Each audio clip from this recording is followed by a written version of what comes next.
پتہ کیسے چلے گا کہ ہمارے دل میں اللہ کی کتنی محبت ہے؟ جب ہم خرچ کریں گے، اللہ کے نام پہ خرچ کریں گے۔ اور دوسرا ترجمہ اس کا یہ لکھا ہے کہ اپنا محبوب مال خرچ کریں۔ مرغی مر جائے تو یہ صدقہ کر دو مدرسے میں۔ مرغی کیا ہو گئی؟ مری ہوئی مرغی اللہ کے نام، وہ مری ہوئی مرغی کس کے نام پہ؟ اللہ کے نام پہ۔ محبوب مال، جو مال ہمیں پسند ہے، جس سے ہمیں محبت ہے، وہ اللہ کے نام پہ خرچ کریں۔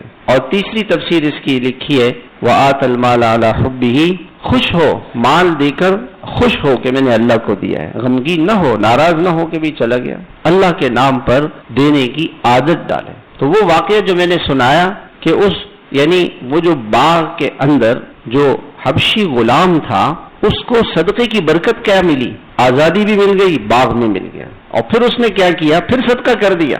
ایسے لوگ اللہ کے نام پہ خرچ کر۔ ابھی ہمارے قریب میں ایک بزرگ کا انتقال ہوا، اس کے بیٹے نے کہا کہ والد صاحب نے انتقال سے پہلے سارے پیسے میں سے جو کچھ تھے سب تقسیم کر دیے تھے، تو انتقال سے 2-4 روز پہلے تھوڑی سی رقم پڑی ہوئی تھی، مجھے کہا بیٹا بس یہ بھی تمہاری ہو گئی، میں اس طرح سے دنیا سے جانا چاہتا ہوں کہ میرے پاس 1 روپیہ بھی نہ ہو، تاکہ اللہ مجھ سے حساب نہ لے۔ ہم پریشان ہیں کہ ہے کیوں نہیں۔